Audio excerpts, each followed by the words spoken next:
keberagamannya. Nah, kemudian dampak positif menghargai perbedaan. Yang pertama, memupuk rasa persatuan dalam keberagaman.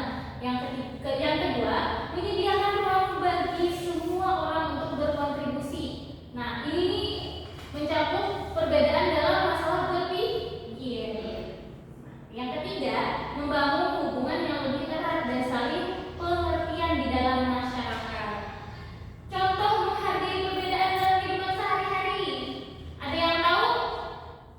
Mungkin di dalam perbedaan dalam beragama, mungkin ada yang kalian bisa beri contoh? Mutia Kristen, Bu. Benar ya? Kristen ya, Bu. Nah, tapi dulunya Kristen. Iya. Nah, karena contohnya tadi ada teman yang berbeda agama, kalian agama Islam dan teman kalian beragama Kristen. Nah, itu tuh kita harus saling toleransi, jangan menghalang-halangi dia dalam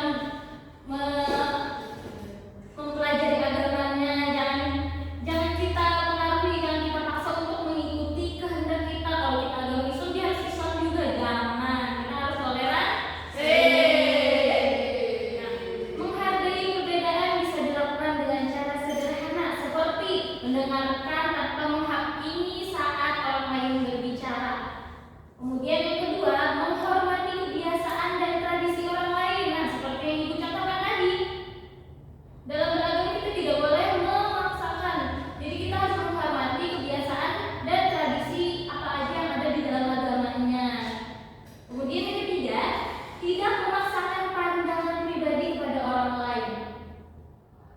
Misal,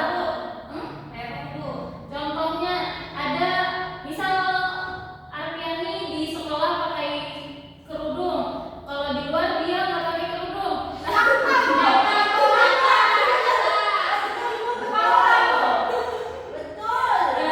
Itu kita tidak boleh memaksa dia, itu terserah dia.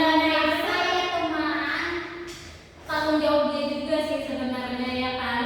Dia juga yang nanggung dosanya sebenarnya. Nah, itulah pandangan